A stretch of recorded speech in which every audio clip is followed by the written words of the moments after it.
Salve camaradas, salve classe trabalhadora em ebulição, salve meus amigos. Bem-vindos a mais um encontro nosso de reflexões, confidências, burilamentos. E atendendo a pedidos, o tema do vídeo de hoje é Lula versus Bolsonaro, análise das eleições primeiro turno, possibilidades para o segundo turno e expectativas futuras. Esse é o nosso ponto de ebulição. Vem ferver com a gente.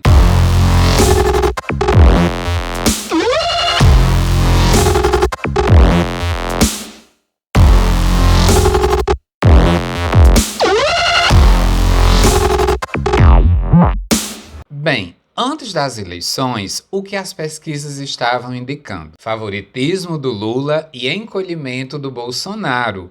Inclusive, na véspera da eleição, Lula aparecia como o grande favorito, com quase 50% dos votos e Bolsonaro 36% dos votos. Aí que começou a decepção, porque quando se abriu as urnas, descobriu-se que Bolsonaro não era tão pequeno quanto imaginava e que as pesquisas não conseguiram identificar o voto envergonhado em Bolsonaro. E o que é o voto envergonhado? É quando uma pesquisa pergunta para alguém em quem ela vai votar, essa pessoa contamina a amostra dizendo que vai votar no candidato socialmente aceito, mas na hora do vamos ver, na hora da eleição, a pessoa vota no candidato que ela sempre quis desde o começo. Por causa disso,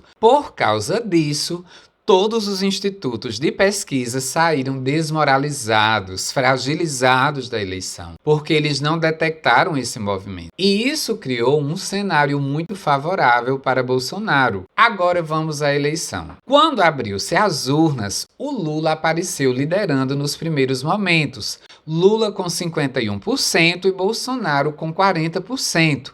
Todo mundo alegre, gritos de alegria. Só que quando chegou próximo a 1% das urnas apuradas, descobrimos que Bolsonaro tinha muito mais força e passou a liderar os votos, invertendo a ordem. Ele com 50% e Lula com 40%. Bolsonaro manteve essa linha até mais da metade das urnas apuradas. A partir daí, ele foi diminuindo essa diferença para o Lula e Lula foi crescendo mais. Até que chegou o momento de Lula se aproximar de Bolsonaro e ultrapassá-lo. Só que Bolsonaro não caía tanto quanto se esperava. Ao final da apuração, tivemos Lula com 48% e Bolsonaro com 44%. Ok, vocês lembram que as pesquisas criaram um cenário favorável a Bolsonaro? Pois é. A resposta está na narrativa que Bolsonaro começou a vender desde ontem. Em seu primeiro discurso, após a eleição, Bolsonaro afirmou que venceu a mentira e desafiou os institutos a fazerem outra pesquisa agora. Percebam a vitória que Bolsonaro teve ontem. Ele desmoralizou todo o sistema e encontrou eco para a narrativa dele na realidade e ainda se consolidou como grande força política. Quando fomos ver o discurso de Lula, percebemos que ele não estava animado com o resultado que estava ali na hora. Aliás, os petistas no Brasil inteiro desanimaram. Lula afirmou que ele nunca venceu uma eleição no primeiro turno, sempre foi no segundo. A decepção dele, porém, não era por isso. A decepção dele foi por constatar que o bolsonarismo é muito maior do que ele imaginava que podia ser, que o bolsonarismo se consolidou como uma força política no Brasil e que isso não vai se resolver fácil. Há quem diga que dura, por exemplo, 15 anos em média. Difícil Brasil, difícil regime esse capitalista em que a gente vive. Pode ter 10 turnos que quem ganha é o candidato. A classe trabalhadora brasileira não ganha. Renda das famílias, o salário mínimo, as condições de transporte público para o trabalhador ir ao trabalho, com ônibus superlotados, trens superlotados, juventude negra e pobre das periferias sendo exterminada, havendo escolas com qualidade alta para ricos e os pobres tendo escola com qualidade absurdamente baixa, a escola pública de pobre com as paredes caindo e as de rico no Brasil com piscina, aula de natação, laboratórios bem equipados e tudo de melhor. A classe trabalhadora brasileira está muito cansada de mais de 500 anos de extremo sofrimento. Começou-se a diminuir os votos no PT desde 2002, quando Lula se elegeu presidente pela primeira vez. Com o passar dos anos, era assim. Havia um aumento de salário de R$ 50, mas aí aluguel, água, luz, todas as contas aumentavam R$ 50, ou seja, o trabalhador sempre se via aflito. Como Lula e Dilma estimularam o microcrédito, os empréstimos, vários subterfúgios, o trabalhador mais sofrido, o pobre, ia se virando nos 30, melhor dizendo, nos 1000. Mas aí, com tanto tempo sem ver uma transformação real na qualidade de suas vidas acontecerem, eles começaram a votar no centrão, depois na direita e também na extrema direita. Os Estados Unidos caíram em cima de nossas forças armadas, de nossa classe média alta que viajava para fazer compras em Miami, em cima do povão evangélico via pastores ricaços da TV, estimulando-os a desejar resolver os problemas do Brasil com Estado mínimo, vide, por exemplo, o Partido Novo criado nessa época, de uma cultura de empreendedorismo, discurso de prosperidade e até um certo conservadorismo nos costumes com tonalidades religiosas judaico-cristãs. Junho de 2013, as famosas marchas de junho de 2013, quando os trabalhadores foram às ruas, foi a nossa grande oportunidade de que qualquer uma das nossas poucas grandes lideranças de esquerda oficial reformista que nós temos no Brasil e capitalista, principalmente o Lula, chamasse a classe trabalhadora a uma greve geral. Isso mesmo, uma greve geral nacional da classe trabalhadora, serviço público e privado, porque depois de 3 dias de perca geral nacional na produção, o baronato entende que os trabalhadores marcaram presença e estão dizendo que eles não aceitam trabalhar e viver nas condições que ele trabalha e vive.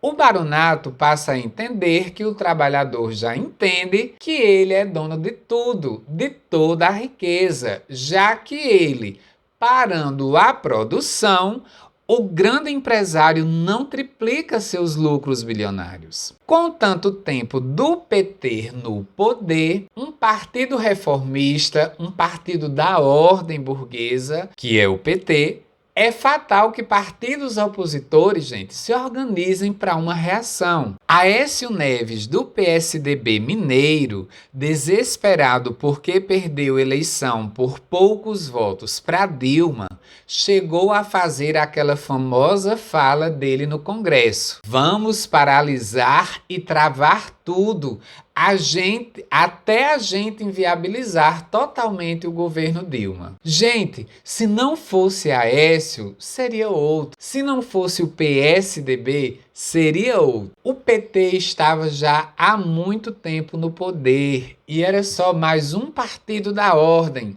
ainda que com os melhorismos que a pobreza do país, principalmente do Nordeste, sempre foi tão grata. Só se teria um jeito de se evitar um Aécio da vida. Era se fazer uma greve geral, seguida da transição socialista, com o fortalecimento dos sindicatos, preparação para uma organização de conselhos operários. Gente, respondendo à pergunta, por que chegamos a esse ponto no Brasil? Ora, minha gente, porque o regime é o capitalista. Capitalismo é isso.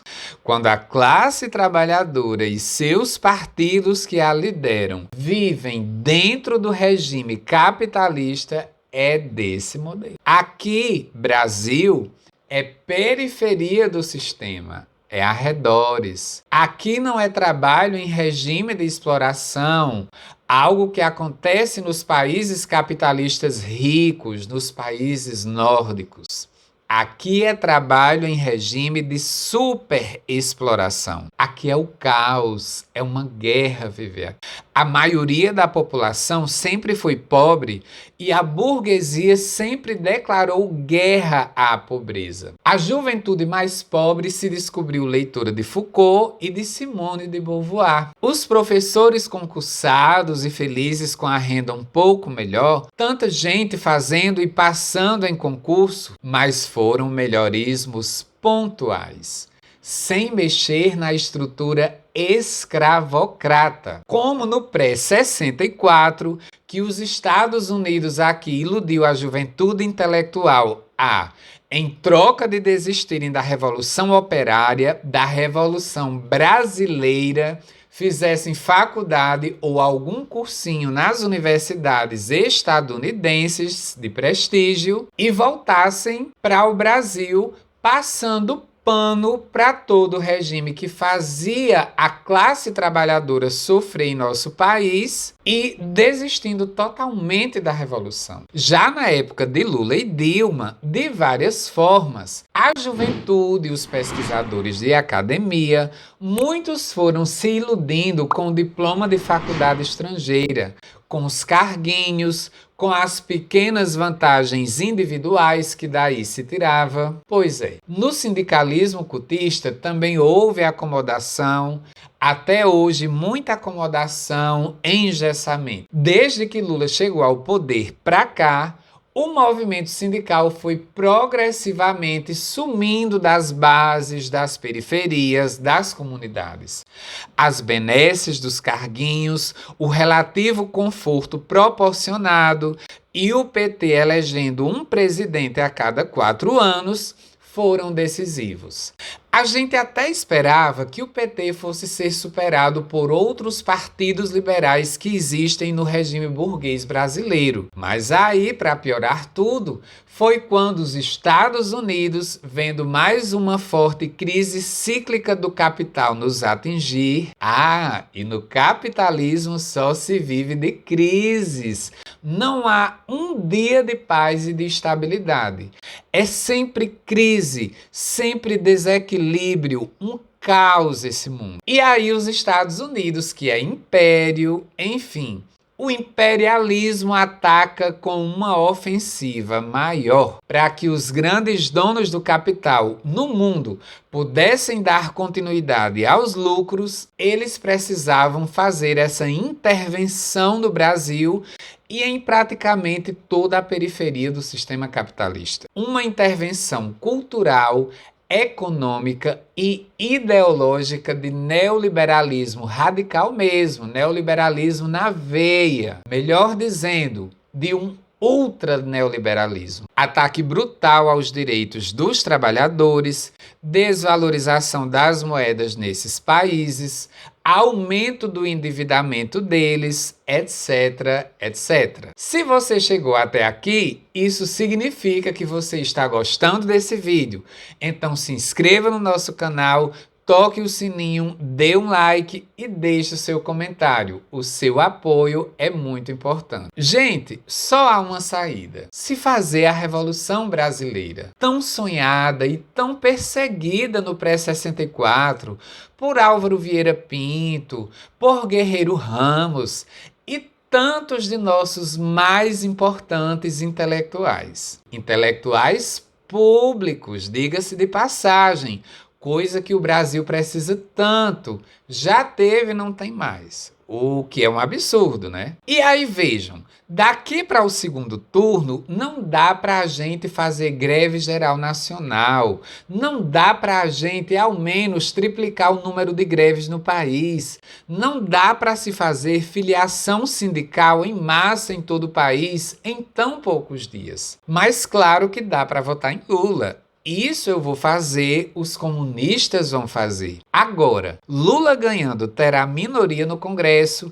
metade da classe trabalhadora brasileira se tornou evangélica, bolsonarista, conservadora, cristalizou-se uma consciência alienada, alienante de conservadorismo judaico-cristão, mesclado a crenças neoliberais terríveis. Um motorista de Uber evangélico no Brasil, que tenta sustentar a família dirigindo Uber, ele se diz empreendedor. Gente, hoje em dia, essa porção da população brasileira, que é a metade, que não quer ser tratada como cidadã, como sujeito de direitos cidadãos em um país capitalista, mas sim como um empreendedor, um empresário de sucesso, por mais que ele sustente com extrema dificuldade a família, fazendo Uber e vendendo até bolo de pote, por exemplo. O empresariado, a grande mídia e também os pastores ricaços da TV convenceram o trabalhador de que ele é uma empresa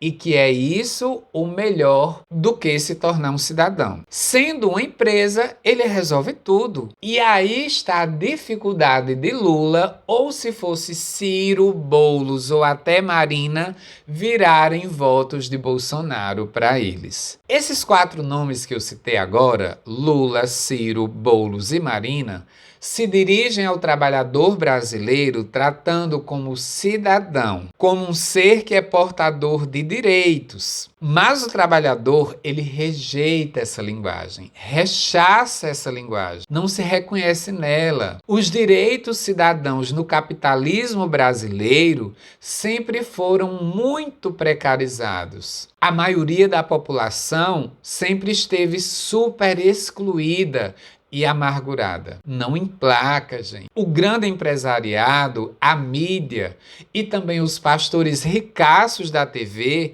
disseram que isso era comunismo. Disseram aos trabalhadores: estão vendo? Estão vendo isso aí? Isso é comunismo, gente. Isso é comunismo. Não dá certo. E aí os nossos trabalhadores vivendo no Brasil, vivendo nesse Brasil o mais radical capitalismo, um capitalismo super selvagem, com a maior concentração de renda do mundo, país que não taxa os ricos, mas sim os pobres. Esses trabalhadores acreditaram que isso era comunismo e se cansaram de esperar os tais direitos cidadãos. Começaram a desejar mais capitalismo, Estado cada vez menor, com menos direitos e que eles se tornem cada vez mais uma empresa. O trabalhador sendo uma empresa, uma hora o sucesso e a riqueza chega. Uma hora ele vai saciar as necessidades mínimas de um ser vivente, coisa que nunca vai acontecer. Já Bolsonaro se aproxima nas motociatas do cidadão comum, tratando o povo pobre como grande empresário de sucesso. Além disso, o jargão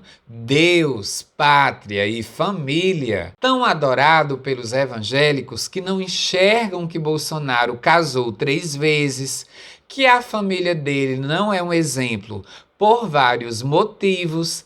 Esse jargão faz o povo evangélico bolsonarista pulsar de alegria. Para eles, Bolsonaro é um Messias, e literalmente, pois ele tem o Messias até no nome. É escolha de Deus, de Jesus. Apesar de que Jesus, na Bíblia, não prega que o cristão deve entrar na política para mudar o mundo, mas o que Jesus prega é uma reforma íntima. Ok, fica claro que os evangélicos bolsonaristas não leram a Bíblia ou, se leram, não prestaram atenção. Mas isso não vem ao caso. O que vem ao caso é que um dia esse povo evangélico votou no PT. Um dia esse povo votou em Ciro Gomes. Um dia esses evangélicos votaram no PSB e no PSDB. Se hoje ele não vota, se hoje ele é corpo fechado, corpo e alma fechado com Bolsonaro, é porque ele nunca conseguiu entender a contradição. Os políticos da esquerda oficial, reformista brasileira, os chama de cidadãos, mas não garantem a eles os direitos que um cidadão tem. Direitos a saúde de qualidade, moradia, educação de qualidade, etc, etc. E ainda fingem que garantiram esses direitos. Gente, se nós, esquerda, tivéssemos procurado esse povo evangélico, propondo a eles a organização das comunidades, propondo a eles filiação em massa e fortalecimento de nossos sindicatos, de nossas lutas sindicais, propondo a eles greve geral, propondo a eles o fim da exploração capitalista, inspirando neles o anseio por organizar os conselhos operários, incitando eles à ocupação de fábricas, a intensificar as lutas que iriam garantir a eles verdadeiramente os direitos cidadãos, um salário digno. Esses evangélicos todos estariam do nosso lado. Mas o que aconteceu foi só da oração de pílula, acomodação dos dirigentes da classe trabalhadora em carguinhos, benesses e pequenas vantagens individuais. E aí o resultado, gente, é o que nós temos agora. O meu sentimento de desespero de Bolsonaro ganhar e o povo não eleger Lula, gente, é pueril, é infantil. Tudo bem. A gente pede aqui ou ali a um amigo para votar em Lula. A gente pede para aquele parente lá que votou em Biruliro para votar em Lula. Mas, gente, convenhamos, desde o impeachment de Dilma para cá, esse nosso modelo de fazer esquerda no Brasil, essas velhas formas, essa nossa ladainha aqui no Brasil, a gente toda hora alegando que Lula fez dezenas de universidades federais, fez isso e aquilo. A gente relata tudo isso ao povão bolsonarista e eles nos ignoram. Fazem cara de paisagem. Eles são fascistas? Não sei. Pode até ser que sejam. Pode até ser que isso já seja fascismo. Mas o que eles são não importa. O que importa é o que nós, esquerda raiz, temos o poder de fazer. Que é o quê? Nós temos o poder de, entre nós esquerdistas, contagiarmos a ideia da revolução, a necessidade humana básica e urgente de destruirmos o capitalismo, para que assim cada trabalhador e suas famílias tenham uma base de direitos, tenham realmente condições de vida dignas. Se a gente fizer isso e largar de ficar o dia inteiro nas redes sociais reclamando que Ciro, Marina e tantos outros são bolsonaristas só porque não viveram eternamente votando no PT no primeiro turno, se a gente parar de enfiar tanta ciranda, identitarismo, tanta distração aonde a gente deve enfiar a greve geral, fortalecimento da luta sindical, a destruição de um modelo de sociedade de classes que é desumano, os evangélicos voltaram para a gente? Pois é, os evangélicos, como também a massa de trabalhadores e o povão pobre católico ou de qualquer outra religião ou sem religião que votaram em Bolsonaro, eles sempre quiseram grandes transformações, grandes mudanças. Eles sempre foram pé da vida, com a vida extremamente sofrida que se leva aqui no Brasil. O único discurso que pode trazer os evangélicos de volta é o de grande transformação, é o de revolução. O povão brasileiro sempre quis dar um basta em todo esse sofrimento. Sempre quis uma grande transformação, a qual nunca foi canalizada pelos dirigentes dessa esquerda oficial no Brasil, que tentou iludir de tudo quanto é forma os trabalhadores, porque fazer uma revolução dá trabalho, era muito mais cômodo os carguinhos, o diploma de faculdade estadunidense, essas coisas. Gente, estamos chegando ao fim desse vídeo, porque a luta não deve acabar por aqui. Sim, vamos fazer o possível para eleger Lula no segundo turno.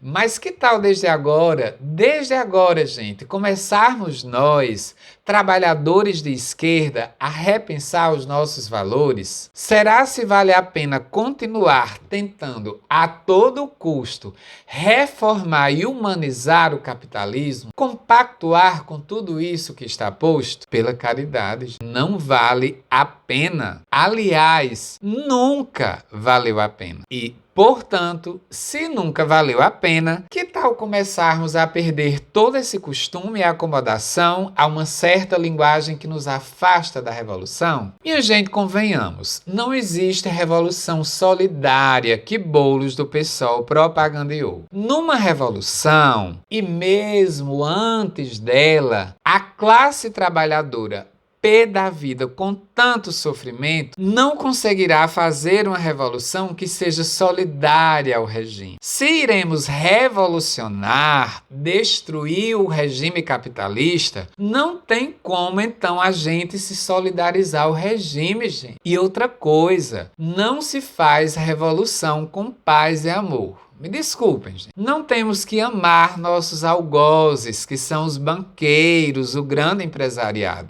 Essa gente não tem que ter um dia de paz nesse país.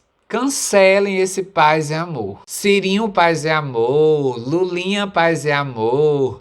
Marininha, paz e amor. Não funciona. Uma ciranda só dançar se for numa roda cheia de trabalhadores loucos pela virada, loucos pela revolução. Dançar a ciranda que a gente sai da roda e o Brasil continua o mais do mesmo, ninguém na roda estava querendo mudança, aí esse tipo de ciranda, gente, eu não danço. Não danço, não gosto, sou seletivo e o trabalhador brasileiro precisa ser mais seletivo. Dialogar, cancelem essa palavra. Temos de dialogar. Uma esquerda que quer chamar a atenção das massas não pode ficar dizendo que vai dialogar. Gente, não é dialogar, é marcar posição. Quem dialoga fica no plano do capitalismo, aceita o regime. Vocês já viram, depois de um diálogo de patrão com empregados, de políticos com os trabalhadores no Brasil, os trabalhadores saírem ganhando, saírem realmente ganhando por cima? Eu mesmo, gente, eu nunca vi nesses meus 40 anos de vida. E por fim, gente, a palavra-chave não é eleição. A palavra-chave é greve geral.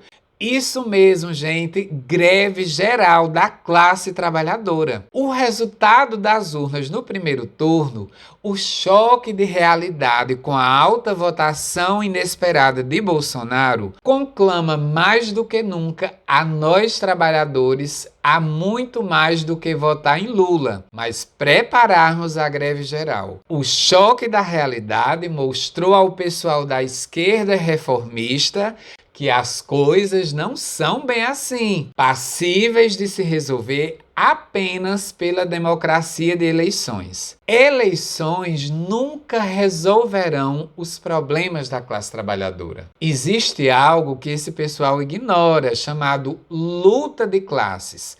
A necessidade de se preparar um governo feito pela classe trabalhadora para se atender às necessidades da classe trabalhadora. Aquelas e aqueles que teimam em insistir que a luta político-eleitoral é mais importante do que a luta de classes, estão vendo aí o resultado. Estão vendo aí o estrago. O mais importante é a luta de classe, gente. Em algumas das tantas escolas que eu trabalhei, os colegas professores que eu tive perceberam, esse meu lado esquerda revolucionária. E impressionante, gente. Quando aí havia um filho de um dirigente sindical da CUT, a criatura fazia a maior chacota com a minha presença, com a minha forma de ser. Era um deboche. A pessoa alegava que eu era bobo, que eu era sonhador, que nunca os trabalhadores irão destruir o capitalismo, que um político de esquerda no Brasil e um militante de esquerda no Brasil tem que ser malandro, tem que atingir as metas dos banqueiros e grandes capitalistas para governar, para ter isso e aquilo, blá blá blá e blá blá blá. Resumindo, tem que ser escravo do capitalismo. E os professores que estavam perto se seduziam por esse professor que fazia apologia da picaretagem, do cretinismo, gente. Absurdo, né? Pois é, mas nós temos que mudar isso. Bem, eu não consigo ser assim. Eu percebo, gente, que toda essa guerra de classes no Brasil, ataques tão sanguinários da classe dominante sobre a nossa classe trabalhadora, a força tão grande do capital sobre nós, em grande parte é por isso. Uma esquerda corrompida, podre, uma esquerda da ordem, que é reformista, que não é revolucionária, que não tem um projeto para a nação brasileira e seus trabalhadores. E o único projeto para o trabalhador brasileiro, gente, é a revolução, é a greve geral. Mais uma vez, eu e os comunistas votaremos em Lula. Mas o Brasil não suporta mais essas eleições, minha gente. A classe trabalhadora precisa cumprir a sua tarefa. Gente, e esse foi mais um encontro nosso de reflexões, confidências. Sempre pensando a realidade do Brasil e do mundo, uma realidade que é complexa, dinâmica, que ainda tem o capital no centro e não trabalhador. Mas a realidade é dialética, os nossos sofrimentos não estão fadados a serem eternos e é por isso que estamos aqui conversando, crescendo, amadurecendo. Brigadão pela companhia de vocês e não se esqueçam de se inscrever no canal, tocar o sininho, deixar seus comentários e sugestões aqui nos vídeos. Um grande abraço apertado a todos e até breve.